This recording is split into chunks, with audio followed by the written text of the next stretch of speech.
Heavenly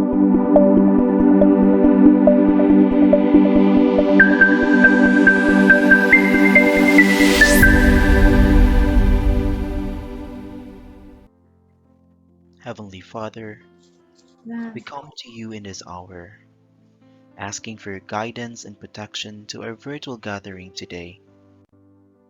We thank you for the gift of life, the gift of family, the gift of work, and the gift of friendship. I We thank start you for this now. great opportunity to bring us together in this session as brothers and sisters.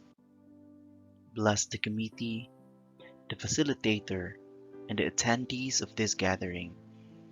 May we continue to value and appreciate the true essence and meaning of life with the help of your grace. And as we go along to our discussion today, we humbly pray that you would deepen our understanding. Lord, enlighten us and give us wisdom every day. Forgive us for our shortcomings and remind us to always be mindful of the things we do in life. We offer our life and our decisions to you, O Lord. May this gathering today create a memorable experience and a fruitful outcome. We ask this through our Lord Jesus Christ, our Redeemer and our Savior. Amen. Hi, hello, good afternoon, everyone. Once again, we are here for our live Zoom session together with our special guest. Uh, I'd like to inform everyone ahead that while we are greeting each other, good afternoon, it is still good morning uh, in the place, in the country on where our speaker is currently located. So I am tasked to be your moderator for this afternoon and at the same time to introduce our speaker. So uh, our speaker is from Turkey. And last week we had a speaker from Hong Kong, and this time around we have a speaker from Turkey, and she is Professor Dr. Meltem Puri Baturay. She is a founding leader at Learning and Teaching Innovations Research and Development Group and is also the director of CTL at Atilim University, which is, of course, in Turkey. And I would like also to invite everyone, if they would try it out for themselves, that they can go ahead and search for her uh, using Google Scholar, in which you would be able to find out for yourselves that she has been cited more than 1,000 times. So we are very happy, very esteemed to have with us for this afternoon, which is still morning from where Dr. Baturay is. So I would like to turn it over for the moment to Professor Dr. Meltem Puri Baturay. Thank you. You may go ahead. Okay. Thank you very much. Thank you for inviting me. It is thanks for this presentation. Thanks for everything. I am very pleased to be here with you with this professional event. And I would like to thank to Professor Dr. Dave Marshall for inviting me here to be a part of this event. Very pleased to share with this experience with you. Thanks for coming. Thanks for listening to me. Okay. Well, in the last week, you delivered some questions, okay? And I received them. In the sessions, I would like to answer those questions of you one by one. And as Joy said, at the end of this, Joy and John to say, at the end of the session, you can have some more questions if you would like to ask me. So let me start, if you like, with the first question. Just a minute, let me open that question. Okay. The first question was like this, regarding the statement, referring to my presentation, the synchronous videos you watched through the YouTube. Technology allows teachers to plan for a range of different learners, to provide a wide range of material tailored to different learning styles and contexts, with new media and interactions becoming possible. This might lead to a dilemma of how teachers would address different learning styles in the classroom. What are some of the strategies employed in your school to mitigate the impact of this challenge on the teaching learning process? Thanks for this question. Okay, learning styles is something, yes, it's about all of us. We have, we differ in the way we perceive, process, and recall information in a learning environment. Learning styles can also be defined as an individual's general preference towards specific learning approaches. This means that one individual favors this another style over the others. Okay, so if you want to produce some kind of effective learning, then you have to feed students learning styles with educational technology tools. Today we have a technology era, as we know, and there are technological tools used in educational settings. And technology changed completely the way we learn, especially after this pandemic era. We, let's say, we fell into the technological educational environment completely. Some preferred, but some had to.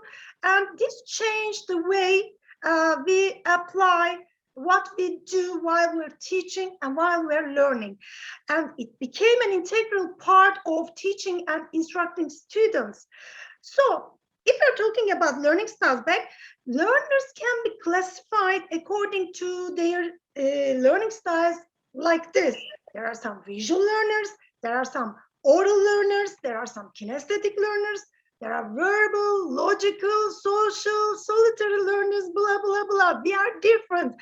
And an individual can be both a visual learner, solitary learner, or verbal learner, let's say. It is similar to multiple intelligences.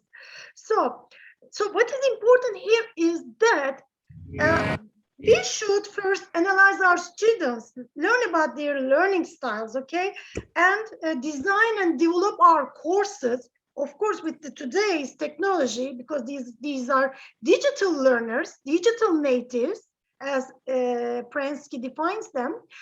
So we have to also integrate technology somehow to feed their needs. We said a visual learner. Do we know who is a visual learner? A visual learner is happy when he's working with the image, photos, let's say, whatever, tables, charts.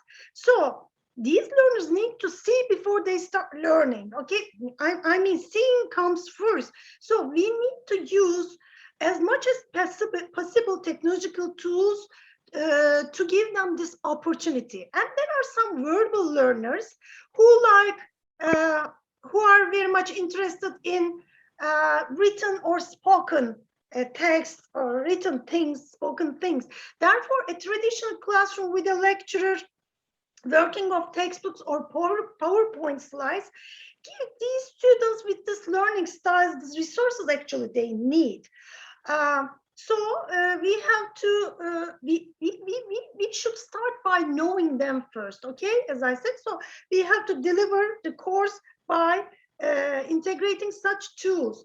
And there are some oral learners who learn best by listening. So we can adapt or integrate, again, let's say, some technological tools like TVs, computers, other, yes, we know other devices that can give them some kind of oral listening opportunity into our courses. And we said that there are logical learners who like using their brains for logical and mathematical reasoning.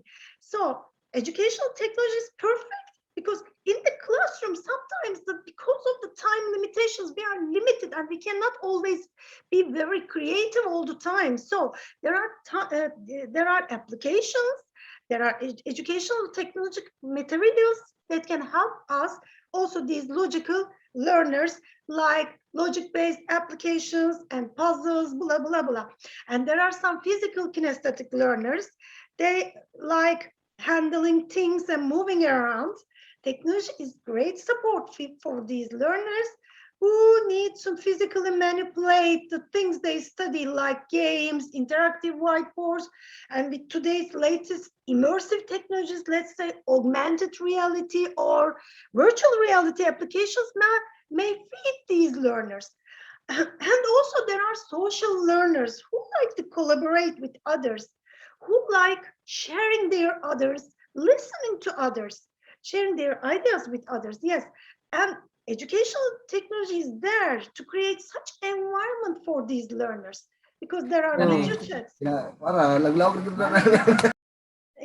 There are video chats enabling these students to share with others whatever they like to share. And there are many Web 2.0 tools, for example, Kahoot.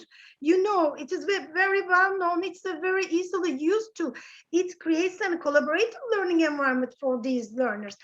And there are solitary learners, and who like studying alone, who like studying alone at a quiet place. You know these learners very well, okay? They're around us. So also for individualized learning opportunity that the technology allows, these students can be pleased, happy, and they can study on the materials that was delivered to them by their teachers alone, and they can later, maybe if they like, share with the others. So as teachers integrate technology into their lessons, they can use various tools, technological tools, Web 2.0 tools, many.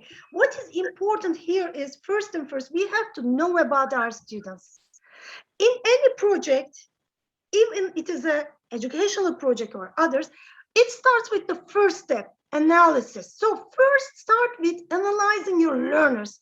Try to learn about them, their choices, their expectations, what they are interested in, what are their learning styles, what are their entry-level skills, so that if you start your lesson and design your lesson with these entry data, let's say, you can create, you can prepare, you can develop a more effective lesson to feed these learners.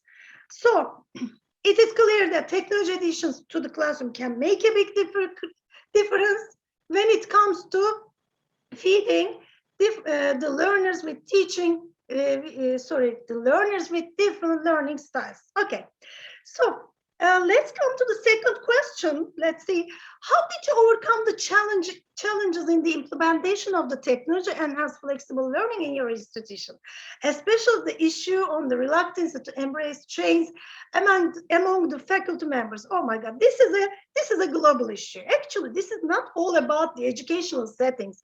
This is all about being human beings. Okay, change is difficult. Any change, educational technology change, anything. So always there are some people who rejects, or always there are some people, they jump on the board. They are early adopters, I'm going to talk. So this change, individuals accept technology at different rates. There is a famous well-known book I strongly suggest you to read, Diffusions of Innovation by Everett Rogers. He talks about change management. It's a perfect, very good book. You have to really, I'm sure you will like that book. He says in the book that there are 5 main groups about individuals, how, according to the levels, how they accept change. The first comes the innovators. We like them very much, because this first group jump on the board easily. These are the people, you know them very well. They're around you, who wait in line for the newest laptop or phone, let's say. Okay, they are always there to support a technological innovation. And there comes the next group. It is called early adopters. They wait for a little, but they are relatively quick to embrace change compared to the coming ones. And there are the next two groups. They are called early majority or late majority.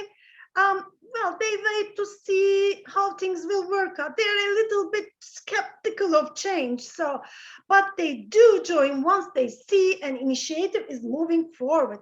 And the last group, we always have a little bit challenging, let's say, situations. Let's say these are called laggers. Okay, this doesn't mean that these are problematic people. Okay, they have some hesitation somehow. So with these laggers, these are a little, not a little, but they are very skeptical about the change, and they are willing to fight to stop it. So what will we do? Of course, these are not bad people. We are going to also deal with these people. Maybe they have something in mind that you shouldn't see, you didn't see. So we have to deal with all these people. We have to collaborate with all these people, but how? I'm going to tell how, but before that, there are also some barriers, like some of them are called external and internal barriers, such as difficulty of using a new piece of software, technological infrastructure, let's say, lack of infrastructure. These are actually easy to figure out, but there is another barrier which is much more challenging. These are called second order barriers. These are internal. For example, a teacher may think that a technological project doesn't match what they believe or do about teaching and learning. So first order, external and technical barriers are easier to deal with just by giving teachers an opportunity to learn these technologies and to deal with them directly with the technical problems. We resolve these problems. However, the second order barriers are more difficult. If teachers don't believe that a specific technology will make a difference to their students, or if they fear demotivated, and if they have a completely negative attitude towards it, you need time. You need time. It can be difficult to change their minds. So dealing, let's say, with these second order barriers begins with getting to know the reluctant teachers, okay, and their concerns. So talk to them, talk and try to understand about how they would like to teach. For example, ask them what was their favorite lesson in the last month, why did they like it, and build on that lesson. Help them to identify how this technology could enhance their lesson. Try to understand, try to get their ideas. So if there is a good communication, okay, in the right effective communication, this can again be solved, but you need time. Also, you can consider pairing a reluctant teacher with an early adopter. This may help, okay? Because these teachers could help their reluctant colleagues identify a technology and learn about how to use this technology effectively. And if there is a teacher who is fearful that they will lose control in their classroom, suggest them the tools that they can use more easily, that they can learn easily, okay, like Google Classroom, let's say. Always try to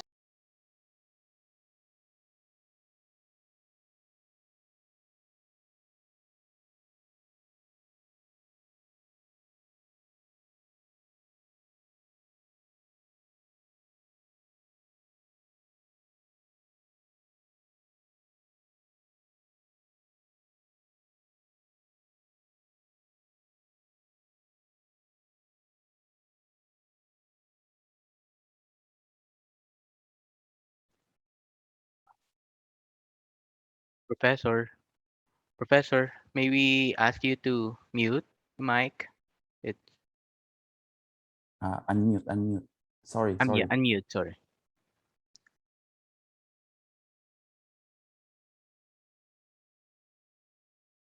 Can you hear me now? Yeah, Yes. Can you sorry hear? about Now, that. Yeah. now. Oh, That's great.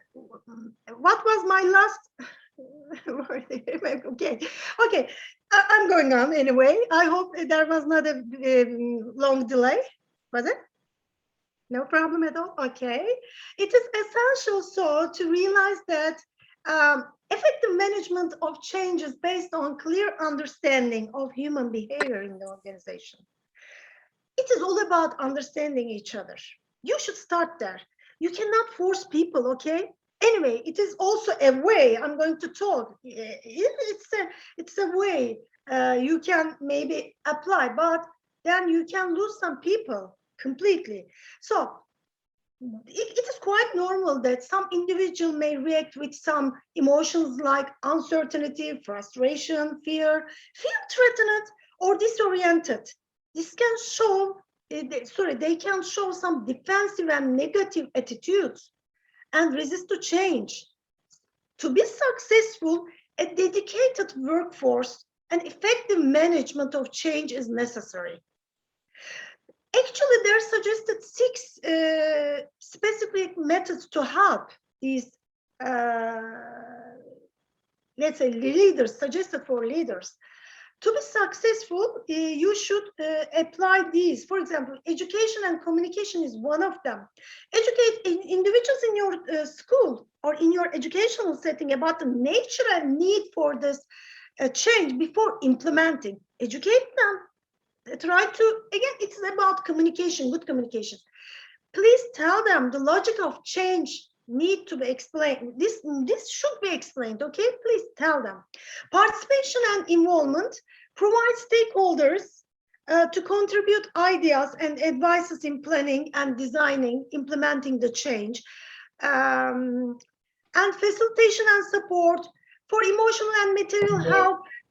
Yeah, sorry. Listen to the people having hardships of change about their ideas, about their concerns, about the problems. Maybe they have some ideas that have merit. Who knows? Negotiation agreement, offer incentives, okay? Some kind of promotional things to increase their interest in the change. Manipulation and cooptation, influence other people in the organization. And there is the last comes explicit and implicit coercion. You can employ the force of your authority for acceptance of change. However, you should keep in mind that there may be some negative effects like frustration, fear, getting demotivated, or alienation, which may cause, in the end, poor performance, dissatisfaction, and unfortunately turnover. So you have to be careful. What if some of the teachers are hesitant in implementing change? How would the leaders convince these teachers to implement such a change process? You know, this is similar to the previous question. Although a change management is usually done at the C-level, top level,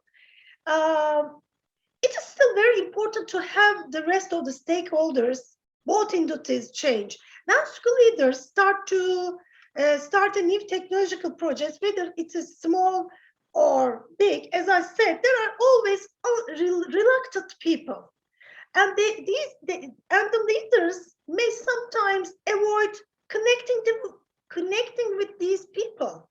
They may avoid to contact them, but understanding position of reluctant teachers may help the leaders encourage the teachers to accept.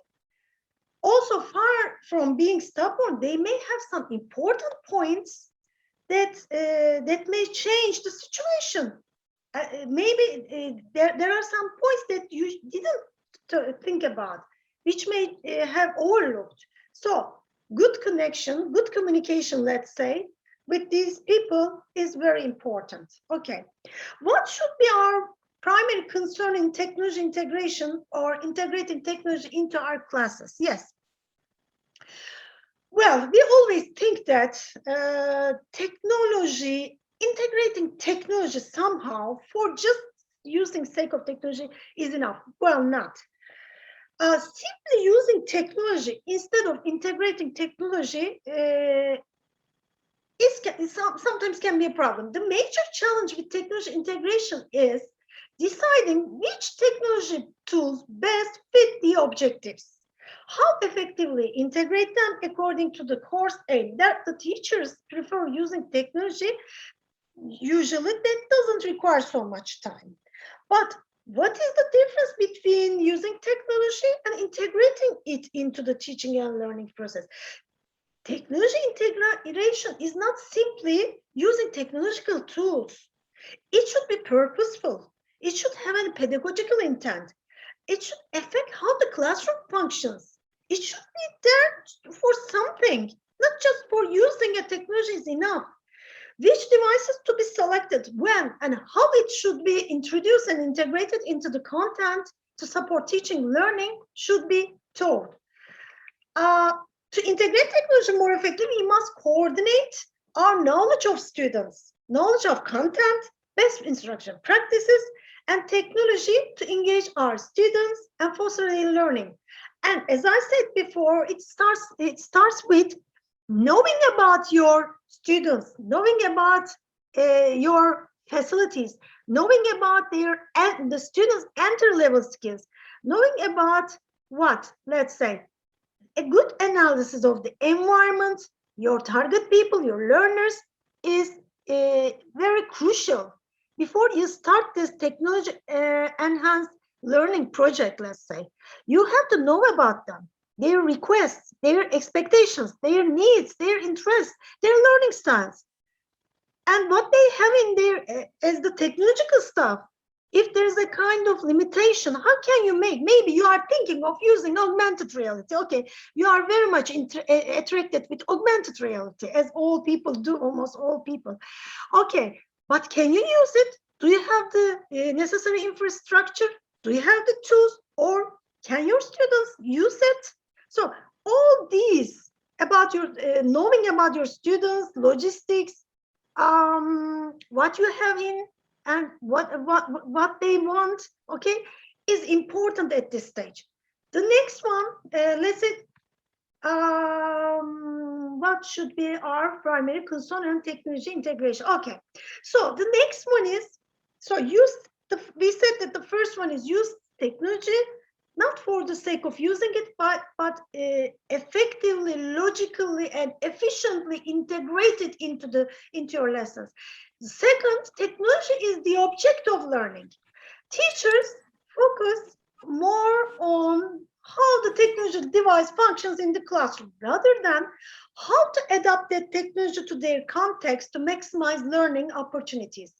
According to them, there is no technical issue, learning issue. In fact, successful technology integration, where the technology supports and scaffolds learning rather than being the object. This is very important.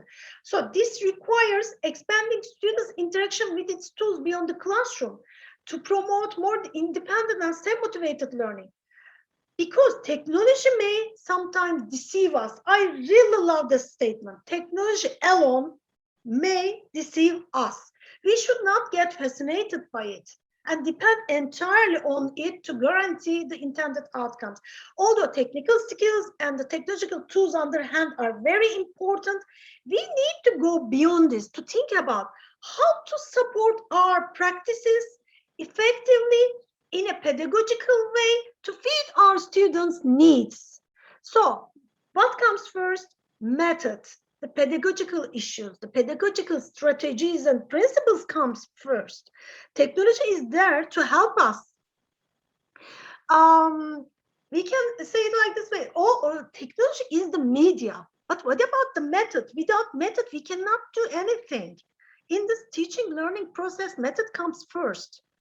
There is always a question, will the technology take the place of teachers? No, actually no, because technology is there to enrich, to enhance our teaching, because we are dealing with the students.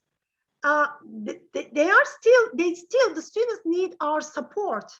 They cannot, of course, they can access knowledge, but if they want to how can I say, collaborate, if they want to discuss on something, if they want to, let's say, improve their higher order thinking skills like creativity, problem solving, and critical thinking. The teacher, the effect of teacher, the place of teacher is very different. So technology is a great help to us, but please don't ignore the method you use for teaching anything. And also technology is used to provide content. Yes, the majority of teachers use technology just for the sake of lecturing and delivering instruction on basic skills. In such teaching-centered learning environments, they act as if they are the dispensers of knowledge, while their students are passive and disengaged. This is a great concern in the educational arena. Students shouldn't be passive learners. All the time you should interact with your learners, because interaction and motivation today explains 80% of learning of an individual. I mean, they should be attracted, motivated, engaged.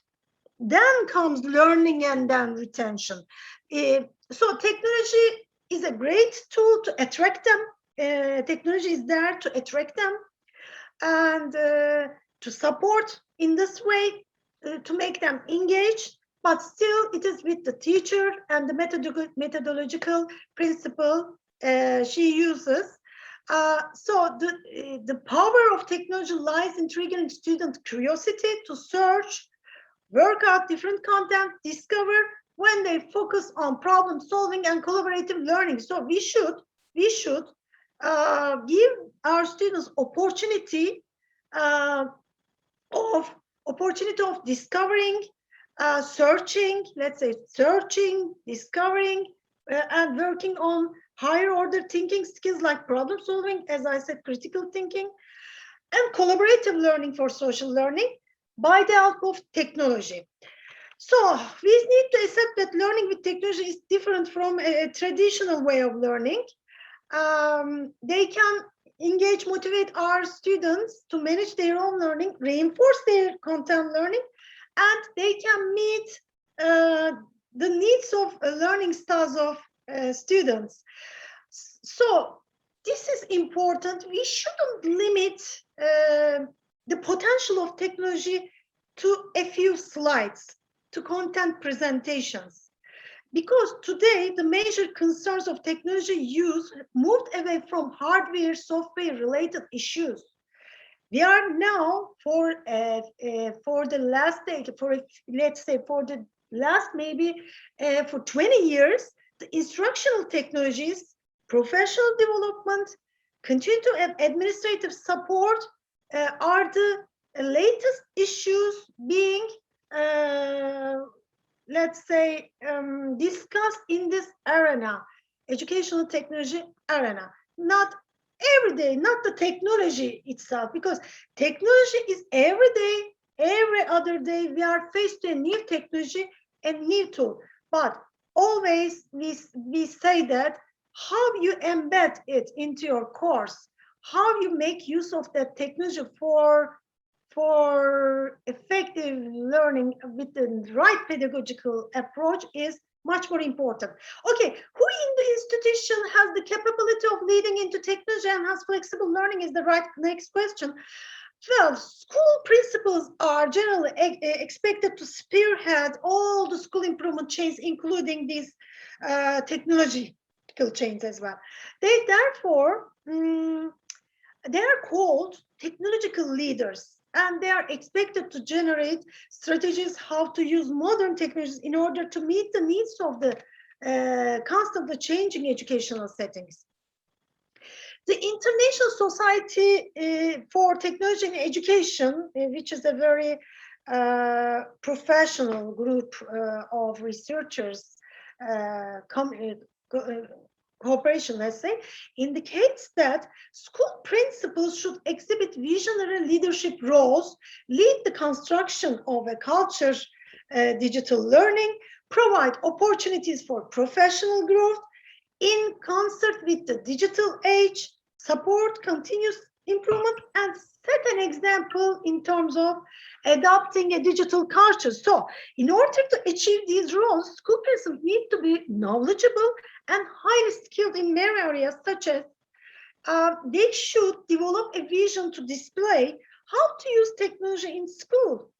They said they should set up a technology committee in the school. This is very important because there should be a school principal cannot make it once only by oneself alone. I mean, there should be teams to support him. There should be a technology committee, there should be technical people, there should be innovators, group of innovating teachers, or let's say instructors to help him. So such groups, forming such groups is very important. Organize personal development and training programs for teachers. If the teachers are unaware or they don't know or they are not exposed to these pedagogical skills about technology enhancement previously, how can they make use of it in a pedagogical way effectively? So the school leaders should give them opportunity, facilitate access to the required infrastructure and resources. Infrastructure changing according to the countries is a global problem actually. It changes country to country, region to region, but it's the problem. So how you can solve this is actually related to your budgets, to the how much was allocated to the project. I mean, it changes. Of course, every one of us as the leaders of this technology innovations would like to do. We would like to offer as much as possible, but as I said at the analysis stage of this project, you also examine, investigate what you have in your hands, the infrastructure, the logistics. You cannot go further without. I mean, you have to take steps according to your situation, and be a model of technology used as a school leader, school principal, and support using technology. If you are not using it, well, how can you suggest the others? You should be a model. Communicate with the staff and other stakeholders and stress the importance of technology use in terms of student achievements and the quality of education, and set up standards for effective and efficient technology use. These are some suggestions for school principals. What are the friendly learning tools in teaching and its use in learning is another question. How would the teacher combine this tech with other tools to grow learning? There are a bunch of ideas for leveraging technology to kick your lessons up, but there should be a reason why you use it. For example, if you want to incorporate student input and gather feedback, there are many applications allow students to provide live feedback. A lot of them can be found used from smartphones. As you can use them. Gamify, for example, anytime you bring competition or levels of achievement to a classroom, you are adding an element of gamification, which attracts and which motivates students. Let students create. There are so many fun free tools and applications available today. Dozens are released every other day. So these can let students create all kinds of awesome digital content. So give them a chance, you will see. And also this will make them active in the learning process. As try to work like, let's say, try to be a guide of them. You are not a dispenser of knowledge, information. Try to guide them, moderate them, okay? Monitor them, make them work. They will all, you will get surprised how they can produce, how professional things they can produce. As we know, they are digital natives, so they can make use of technology very well. And if you use it with the right pedagogy, the method, it will work for an effective learning environment. Get interactive. Many teachers enjoy using interactive tools with their students. Interaction is important, not only between the student, not only between the teacher and the student learner, also among the students as well, among the learners. Have students collaborate. It is the same. there are some people who wants to, there are some individuals who want to collaborate, share ideas. We talked about it. So give them this opportunity, and there are dozens of tools available. Project-based learning, when students apply what they are learning to projects that they undertake, the topics they are learning about can take on a much more, much deeper meaning. Z generation students especially like to work on projects, especially, and also very serious projects. I mean, very big projects they are dreaming of being a part of. So you can give them such opportunities and simulations, such kind of real life applications similar to real life, let's say. They can be powerful to add into your classroom, and sometimes invite guests to your classroom. It can be another teacher from another school, education institution, or it can be, he can be, a student who is very, for example, let's say a hardworking student, or who is very successful in a maybe social project. Z generation students very much let's say, they give importance to peer learning. They like learning from their peers. So give them this opportunity. Invite them to your classroom, to your online session. They can share. They can get ideas from each other. They can be good models, these successful ones. And on the side of the administration, I guess this is the last question. What are some of the best practices for monitoring the conduct of the teaching learning process? Can you suggest some pieces of evidence to assure that learning takes place both on the side of the teacher and students? Well, basically, there are some strategies should be taken into account. Leaders need to understand the characteristics of the online populations in their institutions, okay? As I previously said, you have to communicate and talk to them and engage the faculty members in this project. And this should be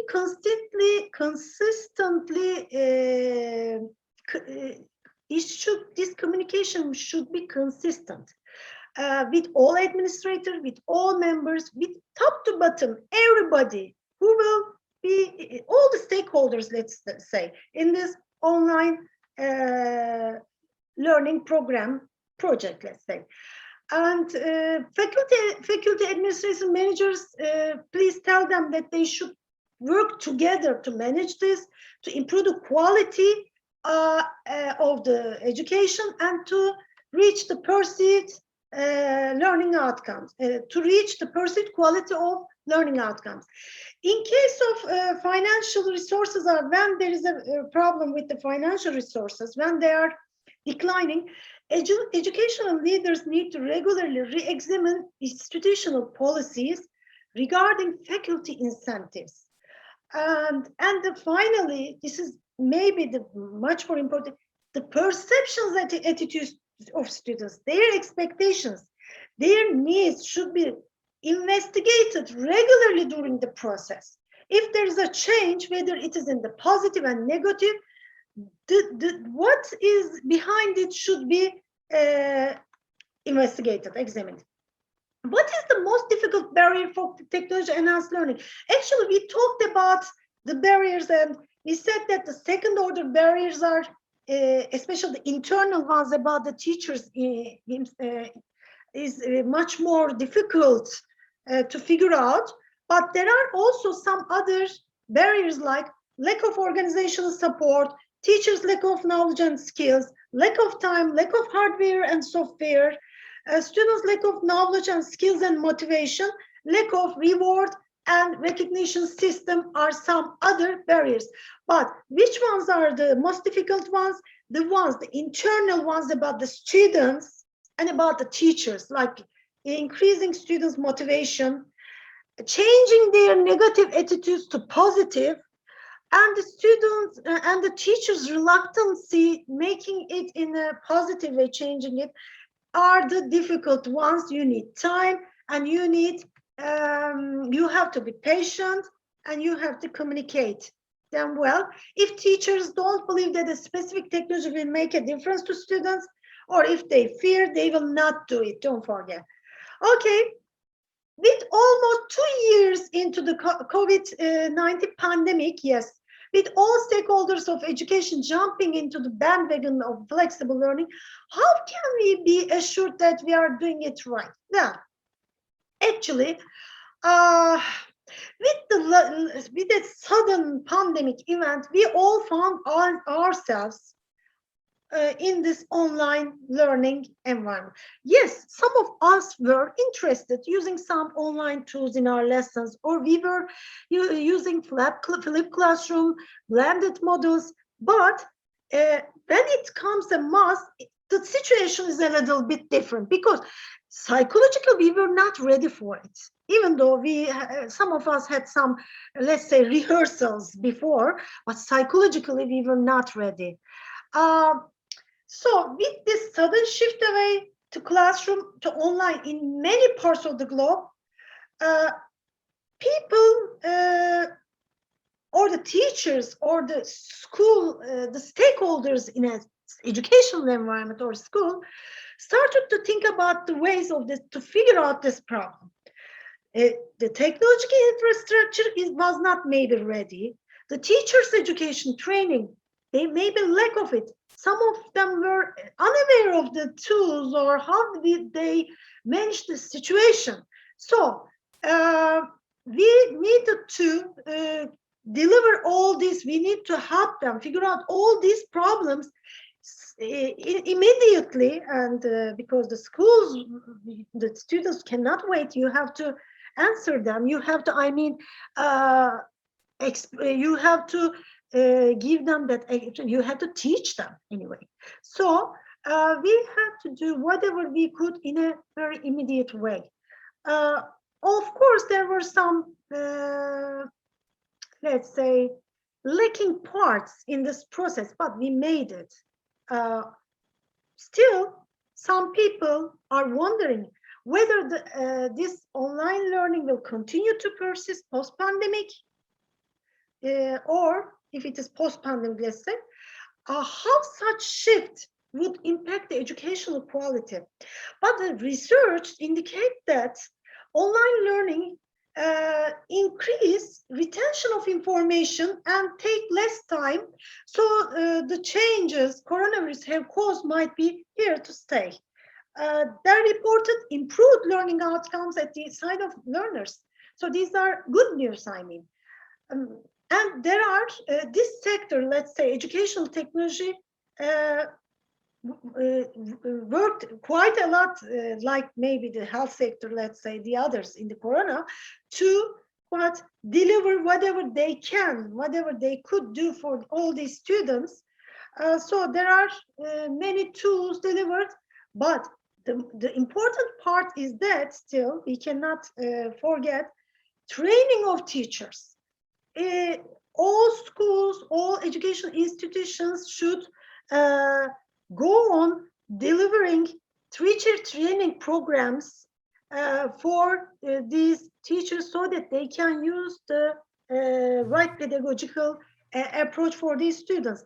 Of course, there are still challenges to overcome. I am about to finish my last words. And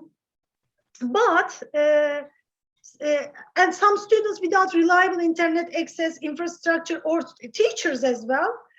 There's a gap among the countries with this respect, but still we can, we will try to do with the tools in our hands. As a solution to this problem, try to design or develop your courses much more giving importance to the pedagogical principles. The method is much more important, and try to enrich it with the technology that you have at hand. Okay, because not all schools have the very, let's say, fancy tools to apply. Luckily, on the internet, we can today access many Web 2.0 tools to enrich your classrooms. Okay, so it seems like my questions are over.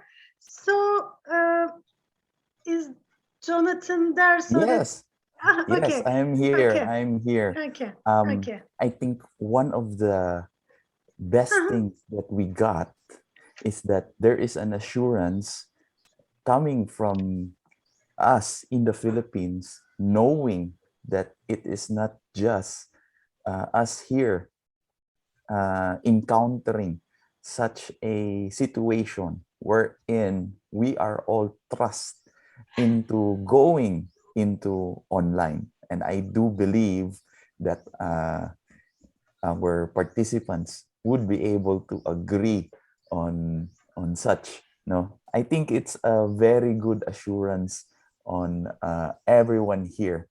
um, if you don't mind, Dr. Baturay, I will just entertain one question coming from the chat. And I think this would be a very enlightening question for everyone here right now. The question goes like this. I'll try also to summarize the question because I think it is a little bit long. Uh, how can we prove that our quality in the student learning has been equivalent to face learning during the conduct of flexible learning, and what quality assurance mechanism can we use to prove and also improve our institution's methods and educational products and outcomes. I think basically it's a way to show that what we are trying to do right now can be considered as an equivalent or the same, it would be better than the traditional face-to-face. Okay. Can you again repeat the first part of it? First. The first part Yeah, is, only the first. Yeah. okay, the first part is how can we prove that the quality of student learning is at least equivalent to face-to-face teaching during the conduct of flexible learning? Mhm. Okay, yeah, we researchers are working, educational technologists are working on this for decades. Well, um, by planning a good course, let's start with that part. Okay, as teachers, we are also teachers, not only researchers. I am also teaching. When I am planning my course, I first start by, as I said, with analysis, analyzing this situation, these students, what they have learned before coming to my classroom, okay, and what they have in hand, and what I have in hand, and then I design what they should learn in this lesson. I mean the learning outcomes, okay? What they should need to learn in this course. And then I start including, let's say, integrating the right technology to reach those outcomes with the things I have in hand.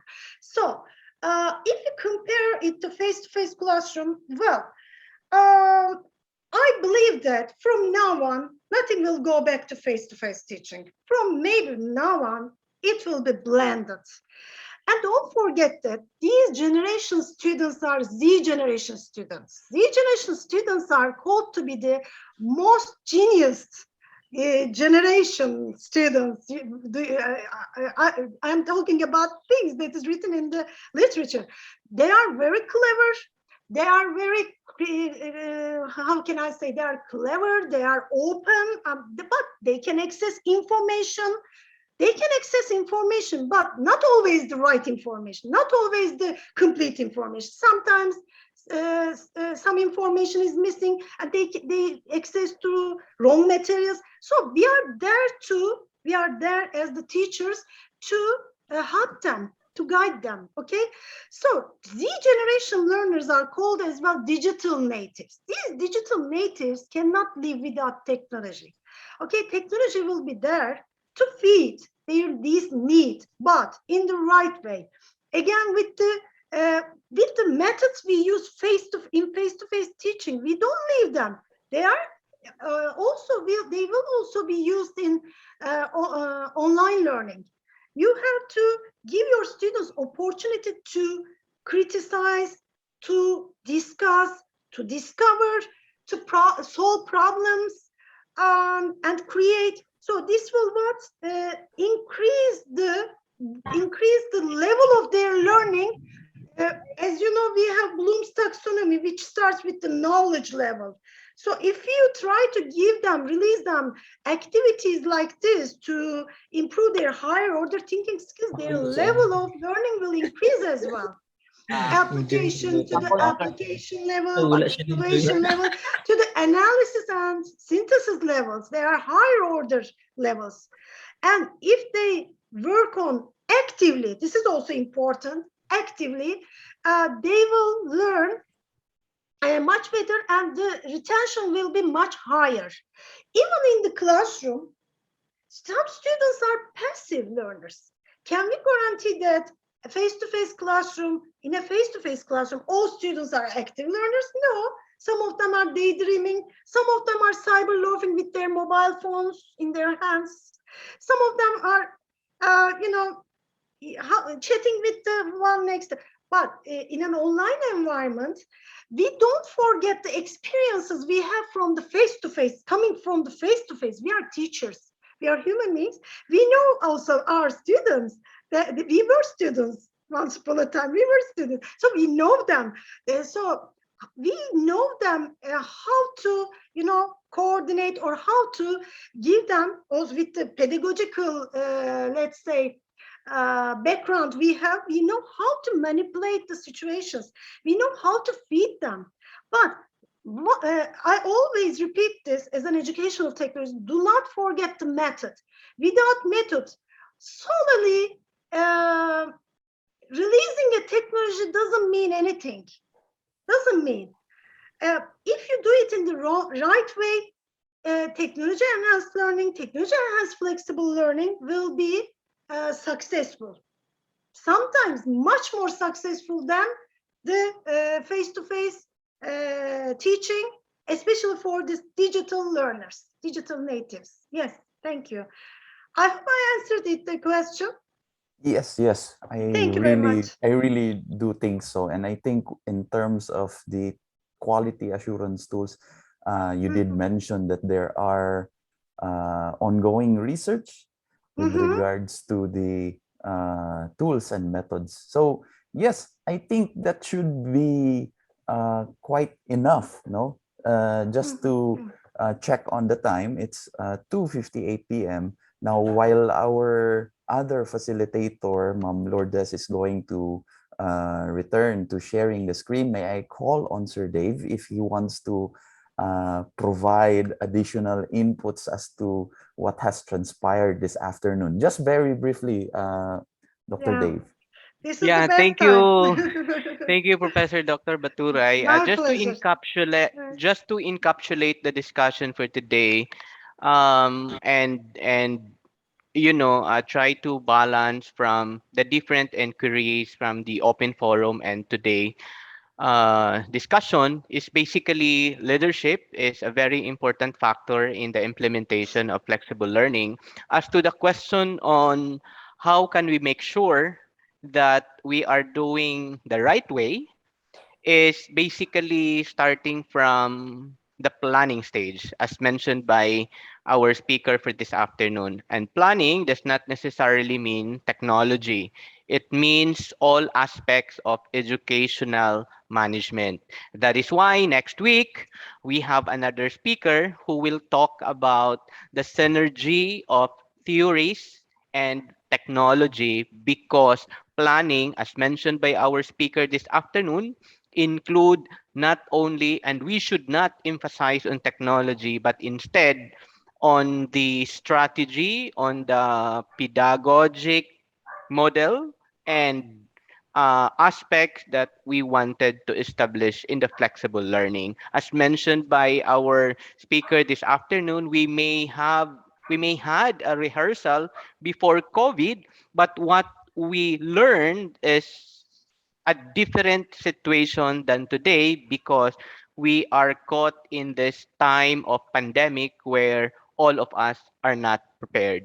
So just hold on to the rest of your questions because we will find a way so that Professor Dr. Baturay can give us more inputs because there's a lot of questions and a very overwhelming question from our learning management system. We will try our best to send this to our speaker and perhaps collectively she can also respond because some of the questions also will be answerable in the future live session. So once again, thank you very much.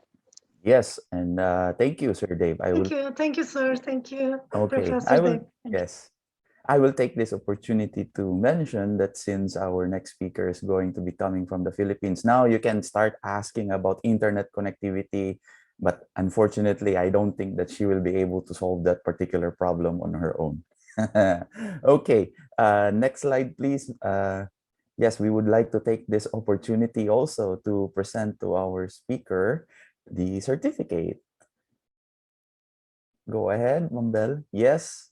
Thank you. Yes, Thank you this very is, much. Thank you very much. I really appreciate that. Thank you. You're so yeah, kind. I will This is take my this. first certificate from the Philippines. Oh, Thank you. okay. Thank you. And it is digital. So Yeah, allow thank you me, very much.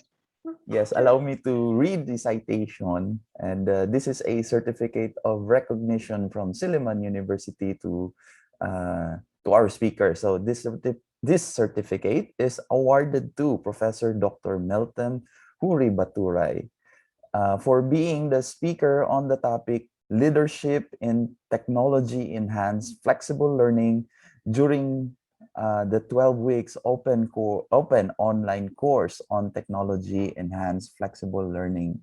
So this training is part of the project Portable Learning Management System, a platform for technology enhanced flexible learning in schools with challenging internet connectivity, led by Silliman University through the Silliman Online University Learning, funded by the Commission on Higher Education Philippines.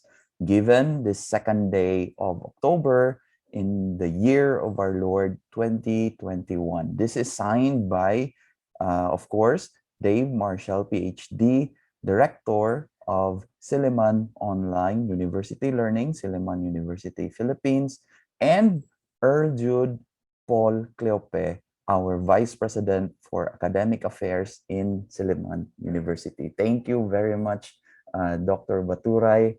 And I think we have some reminders for our participants. I would like to make mention on the evaluation. Please do not forget and allow me this opportunity to share your attendance because this is uh, this is what everyone is going to be asking for. So I'll place it in the chat so that everyone would be able to access it right now. So that's our link for the attendance, and yes, you would be able to see that that's on our slide right now. So it's a very simple question, and I'm sure that they will not be mistaken with the answer. So, Dr. Baturay, I would like to thank you, give a very fond uh, thanks for providing us with insights and sharing also your experiences. It is a very fruitful afternoon. I hope so for everyone. Okay, so I Thank you think very the much again. Thank you. I am very happy to see the participants. They thank me in the chat. So happy. Thank you all. I am so pleased. Thank you. Okay, so please don't worry about the question that you have in the attendance. Don't worry, it's just our way of getting your attendance. So do not worry about it. Uh, Just answer true. That's it. It's fine. Okay. So please go ahead, Ma'am Lobel, and I think you would be yes. Yes. Do not forget to answer our knowledge check as well as our other activities. Okay. So please go ahead, and I think we are going to be yeah. So just to remind everyone that next week we will be having Dr. Joan Serrano. Did we invite her this afternoon, Dr. Dave? Just She's like not last week? here. She's Yeah, not she's not here. here. Okay. Okay. So anyway, uh, next slide, please. So we would like to take this opportunity to take our pictures. And please turn on your cameras for those who are able. Ma'am Lobel, please take charge also so that they will know. Once again, we are going to ask everyone to keep on smiling because I would think that there are six, 6 pages of this. Go ahead, Ma'am Lobel. Okay, I'll take my first snapshot. Smile. 1, 2, 3.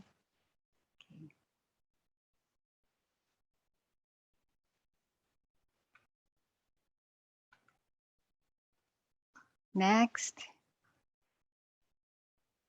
Wow. 1, 2, 3.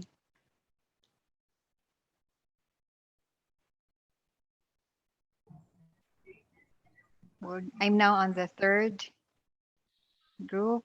1, 2, 3. Smile.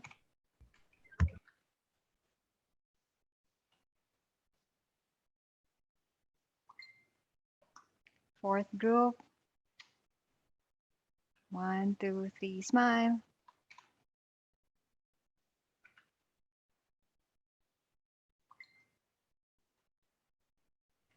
Next. 1, 2, 3. Smile.